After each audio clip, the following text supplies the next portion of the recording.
Oi, pessoal, tudo bem? Eu, professora Camila Lacerda, vim aqui mais uma vez para dar continuidade às nossas videoaulas de ciências. Essa semana, nós vamos trabalhar com o vírus e as doenças causadas por eles. Então, vamos começar.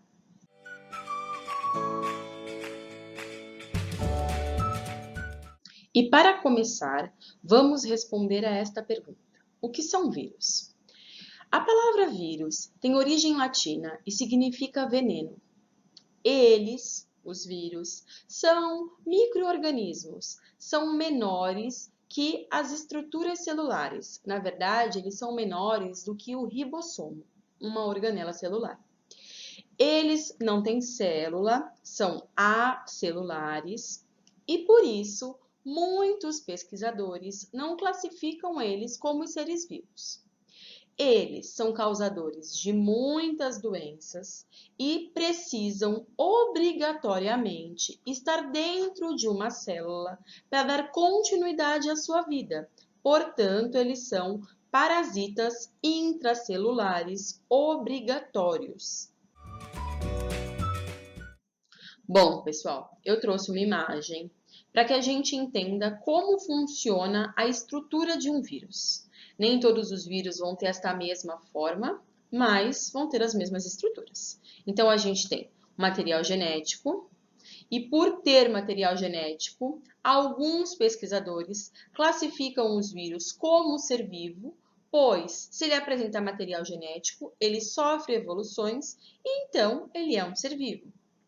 Tem em volta desse material genético um capsídeo, que é uma proteção para material genético. Tem essas proteínas que vão facilitar a penetração do material genético do vírus na célula infectada, vão facilitar a fixação desse vírus na célula que o vírus precisa infectar. E em alguns casos, a gente tem vírus com um envelope, que é mais uma proteção do vírus. Então, todos os vírus vão apresentar material genético, capsídeo e proteínas, e alguns vão apresentar esse envelope protetor.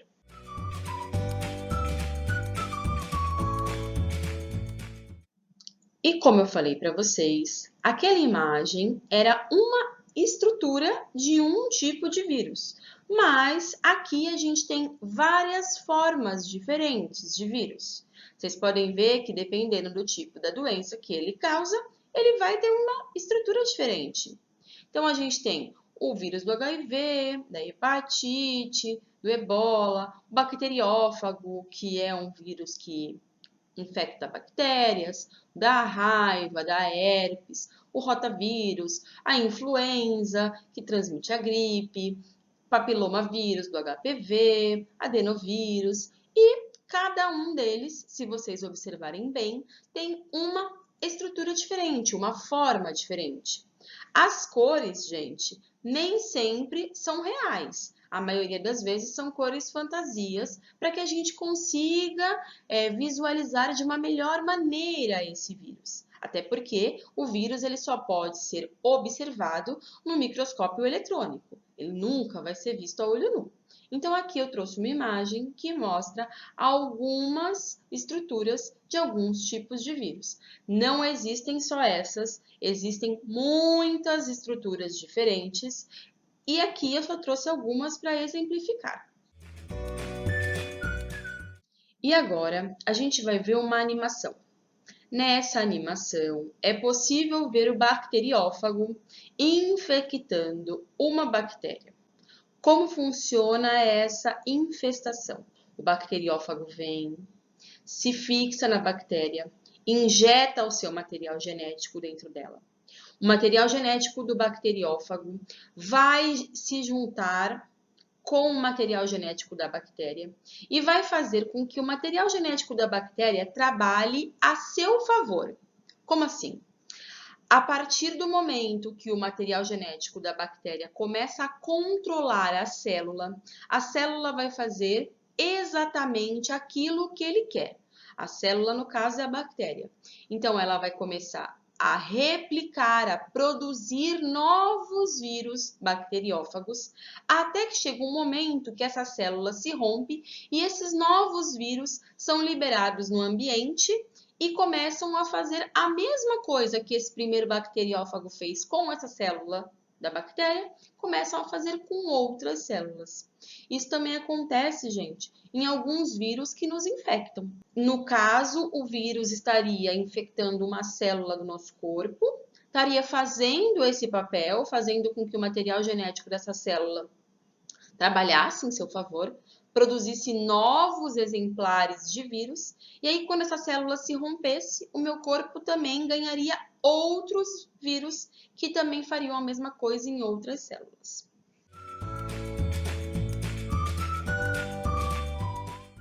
Bom, pessoal, mas o ciclo viral nem sempre é igual em diferentes tipos de vírus.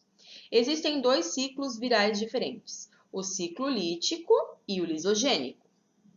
O ciclo lítico é aquele que a animação mostrou pra gente, onde um vírus vem, se fixa numa célula, injeta o seu material genético, faz com que a célula trabalhe a seu favor, produza novos exemplares desse vírus, essa célula acaba perdendo seus nutrientes, acaba ficando fraca, acaba morrendo e aí ela se rompe, e aí esses vírus novos vão infectar outras novas células para fazer a mesma coisa que essa primeira célula começou. O ebola, a gripe, o resfriado são exemplos de vírus que têm esse tipo de ciclo viral. Já o ciclo lisogênico, ele é diferente, é uma infecção não virulenta. Como funciona, gente? O vírus vem, se fixa na célula, introduz o seu material genético, só que em vez dele comandar a célula, dele fazer o material genético trabalhar a seu favor, esse material genético do vírus se une ao material genético da célula, não muda a célula, não faz com que a célula morra, pelo contrário, ele vai acabar passando por um processo de divisão celular. E aí, na hora que essa primeira célula der origem a duas novas células ao final do processo de divisão celular, esse vírus vai estar nessas células novas. E aí, gente, é aquela famosa infecção que tem um tempo de incubação, onde o vírus nem sempre se manifesta logo depois que infecta a célula. É exemplo desse tipo de ciclo viral a AIDS e a herpes.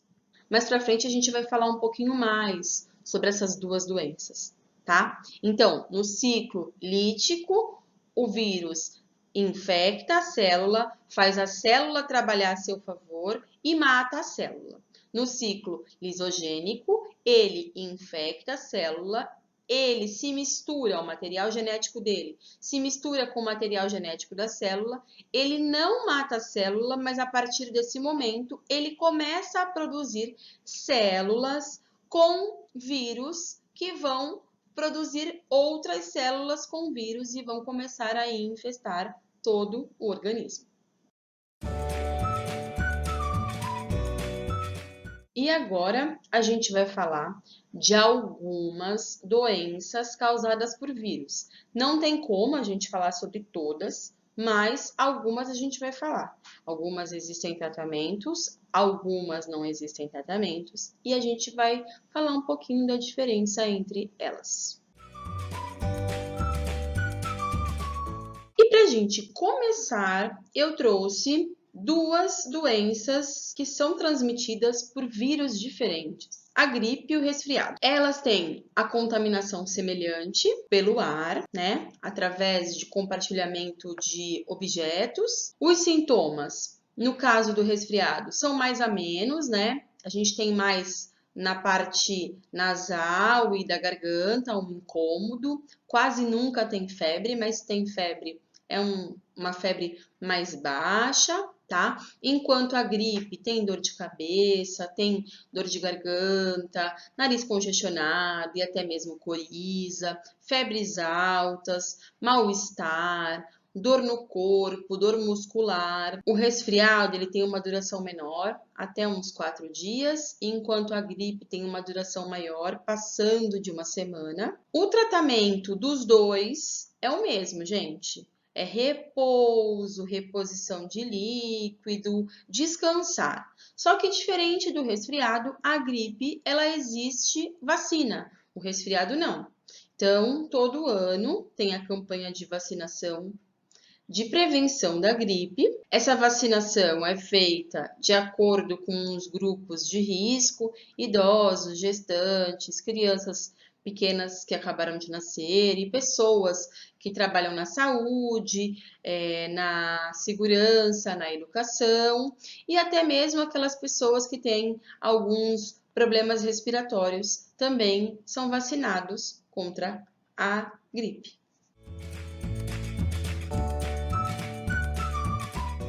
A gente vai falar também da meningite viral. Existem outros tipos de meningite, mas essa é a meningite mais branda. A contaminação é fecal-oral, então a falta de higiene contribui bastante para esse tipo de meningite, tá? Também alguns vírus facilitam a contaminação para a meningite viral. Os sintomas são bem semelhantes à de uma gripe, mas a rigidez da nuca é muito comum, é um dos principais sintomas da meningite, ou seja, as pessoas com meningite não conseguem encostar o queixo no peito e não existe um tratamento específico para meningite viral. Ou seja, o próprio organismo se encarrega de tratar essa meningite e não tem vacina para essa meningite.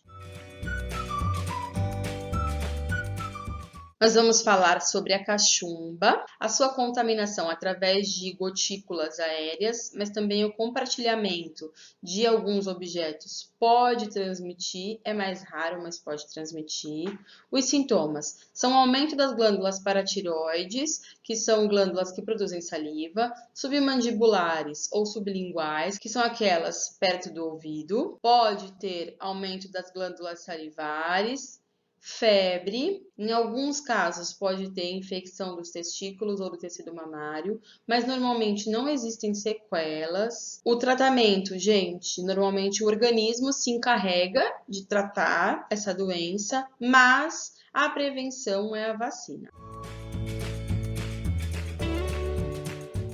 O HPV, papilomavírus humano, ele é transmitido através de relação sexual de pessoas contaminadas, por isso o uso da camisinha é extremamente importante. Uma pessoa com HPV pode ficar por muito tempo sem desenvolver nenhum tipo de sintoma, mas verrugas são muito comuns nos órgãos genitais e até no ânus. E também pode provocar alguns tipos de câncer, como o câncer de colo de útero. O tratamento é a remoção dessas verrugas, ou com medicamentos ou cirurgicamente, e a prevenção é a vacina do HPV. A herpes tem a contaminação através do contato com bolhas e feridas, através de beijo, relação sexual, compartilhamento de objetos. Os sintomas são úlceras, feridas, coceira, formigamento. Essas úlceras e feridas, elas aparecem e desaparecem ao longo da vida dessa pessoa que está infectada. Não existe cura. Por isso que é importante o uso de preservativo, o uso de camisinha. Existem medicamentos que tratam os sintomas, mas não existe uma vacina, nenhuma cura para acabar com o vírus da herpes. A febre amarela, ela é transmitida pela picada de um mosquito contaminado. Os sintomas são febre, dor de cabeça, náusea, vômitos, doenças cardíacas, hepáticas e renais. O tratamento controla os sintomas e a vacina é a prevenção. O sarampo é uma doença prevenida com o uso de vacina. Ele é transmitido através da via aérea, através de tosse, espirro, para a gente falar ou respirar próximo de uma pessoa contaminada. Os sintomas são febre, tosse, irritação nos olhos, nariz escorrendo ou até entupido, mal-estar e as manchas vermelhas. Tratamento, ele reduz os desconfortos provocados pelo sarampo, mas como eu já falei, a melhor coisa é o uso da vacina para prevenção. AIDS, ou síndrome da imunodeficiência adquirida, é transmitida através de fluidos corporais durante a relação sexual, por isso tem que usar o preservativo, através de sangue, através da gestação, da amamentação e até de compartilhamento de seringas. Os sintomas são bem semelhantes a uma gripe, com o aparecimento de manchas também pelo corpo. Muitas pessoas demoram muito tempo para desenvolver os sintomas. O tratamento é feito através do uso de antirretrovirais que vão impedir o desenvolvimento ou a reprodução dos vírus dentro do organismo da pessoa, mas não existe uma cura e nem uma vacina.